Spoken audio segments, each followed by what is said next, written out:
नमस्कार, खबर समय जगत में आपका स्वागत है। मैं हूं आपके साथ जितेंद्र जैन। आइए नजर डालते हैं आज की कुछ ताजा तरीन खबरों पर। भोपाल सांसद और कांग्रेस नेता राहुल गांधी की काला पीपल में सभा पर चिकित्सा शिक्षा मंत्री विश्वास सारंग ने निशाना साधा।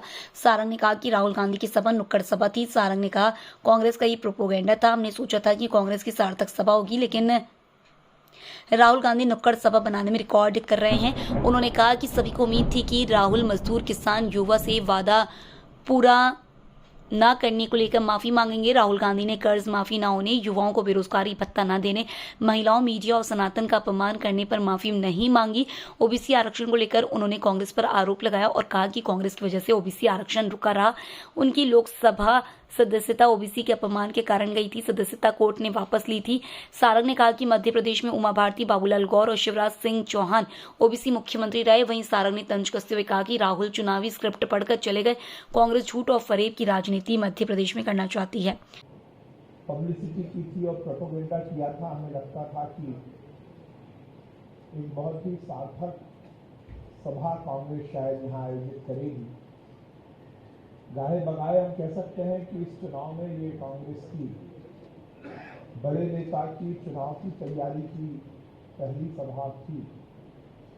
पर जो टीवी पर हमने देखा और जो वहां से जानकारी मिली, एक बार फिर ये स्थापित हो गया कि राहुल गांधी जी नुक्कड़ सभा करने में रिकॉर्ड देश में बना रहे हैं। वो देश के जिस हिस्से में सभा करते हैं वो नुक्कड़ सभा ही साबित होती है। मध्य प्रदेश में भी आज राहुल गांधी की ये सभा नुक्कड़ सभा ही थी। ये उम्मीद भी सभी मध्य प्रदेश वासियों को थी और खासकर किसान, मजदूर, महिला और युवाओं को इस बात का विश्वास था कि आज राहुल गांधी जब आएंगे तो वो कहीं ना कहीं अपनी इस सभा को 5 साल पहले जो उन्होंने 2008 के पहले चुनाव अभियान की शुरुआत के समय सभा की थी उससे जोड़ेंगे।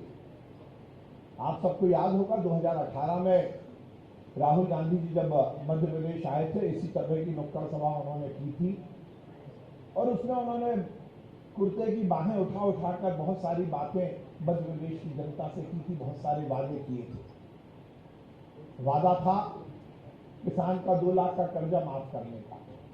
मध्य प्रदेश के किसान कमलनाथ की 15 महीने की सरकार में रोज इस बात का इंतजार करते रहे कि शायद आज हमारा 2 लाख का कर्जा माफ होगा, परंतु 15 महीने की सरकार में एक भी किसान का 2 लाख का कर्जा माफ नहीं हुआ। आज मध्य प्रदेश के किसानों को और हमें ये उम्मीद थी कि राहुल गांधी जी आएंगे और इस नुक्कड़ सभा में सबसे पहले किसानों से माफी मांगेंगे कि हमने वो वादा पूरा नहीं किया जो उस वादे के कारण हमने कमलनाथ की सरकार बनाई थी और कहा था कि 10 दिन के अंदर हम किसानों का 2 लाख का कर्जा माफ करेंगे, नहीं तो 11वें दिन हम मुख्यमंत्री बदल देंगे। मध्य प्रदेश के किसानों को ये उम्मीद थी कि आज राहुल गांधी जी उनसे सार्वजनिक रूप से इस बात की माफी मांगेंगे कि हम आपका 2 लाख का कर्जा माफ नहीं करवा पाए। आज राहुल गांधी की इस नुक्कड़ सभा के पहले मध्य प्रदेश के युवाओं को इस बात की उम्मीद थी कि राहुल गांधी उनसे इस बात की माफी मांगेंगे कि पिछले चुनाव के पहले मैंने बेरोजगारों को बेरोजगारी भत्ता देने का 4,000 रुपए महीना देने का वादा किया था, वो हम पूरा नहीं कर पाए। शायद वो इस बात की माफी मांगते, पर उन्होंने इसका भी जिक्र नहीं किया। आज महिलाओं को मध्य प्रदेश की इस बात की उम्मीद थी कि राहुल गांधी 15 महीने की कमलनाथ जी की सरकार के समय जो महिलाओं पर अत्याचार हुए, छोटी बच्चियों के साथ दुष्कर्म हुए, उसको लेकर कहीं ना कहीं माफी मांगेंगे, पर उन्होंने उस पर भी कोई बात नहीं की। मध्य प्रदेश के वो आदिवासी वर्ग के लोग जिनके लिए भारतीय जनता पार्टी की सरकार ने 1,000 रुपए महीना सहायता देने की योजना बनाई थी, उस योजना को बंद करने का दुष्कर्म कमलनाथ ने किया था। आदिवासी बंधुओं को ये उम्मीद थी कि शायद राहुल गांधी अपनी नुक्कड़ सभा में उस बात का जिक्र करके उस बात की माफी मांगेंगे, परंतु राहुल गांधी जी आज फिर आए और उसी तरह की स्क्रिप्ट पढ़कर चले गए जो एक चुनावी स्क्रिप्ट होती है।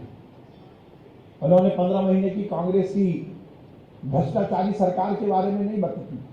आज उनके बगल में कमलनाथ जी बैठे हुए थे।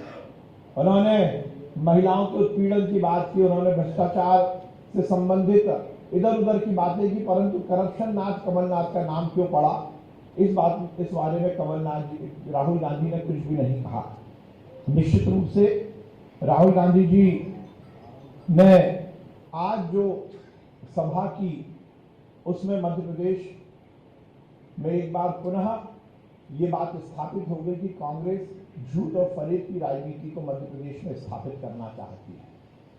उन्होंने इस बात का जिक्र नहीं किया कि कांग्रेस ने पिछड़े वर्ग के साथ छलावा क्यों किया। हम सबको मालूम है कि भारतीय जनता पार्टी की सरकार ने 27% पिछड़े वर्ग को आरक्षण देने का जो काम शुरू किया था वो कमलनाथ जी की सरकार में सरकार से जुड़े हुए वकीलों की अकर्मण्यता के कारण वो 27% आरक्षण मध्य प्रदेश के पिछड़े वर्गों को नहीं मिला था। ये अलग बात है कि भारतीय जनता पार्टी की कटिबद्धता स्थापित हुई और हमने स्थानीय निकाय चुनाव में ये बात सुनिश्चित की कि 27% आरक्षण के साथ हम स्थानीय निकाय चुनाव कराएं। पर राहुल जी पिछड़ों की बात करते रहे। उन्होंने इस बात का जिक्र नहीं किया, शायद उनको मालूम नहीं था कि दिग्विजय सिंह की मिस्टर बंटा ढार की सरकार जब मध्य प्रदेश से गई उसके बाद भारतीय जनता पार्टी ने जिन 3 हमारे नेताओं को मुख्यमंत्री बनाया, उमा भारती जी, स्वर्गीय बाबूलाल गौर जी और शिवराज सिंह चौहान जी, ये तीनों पिछड़े वर्ग के हैं। इसका जिक्र उन्होंने नहीं किया। पूरी तरह से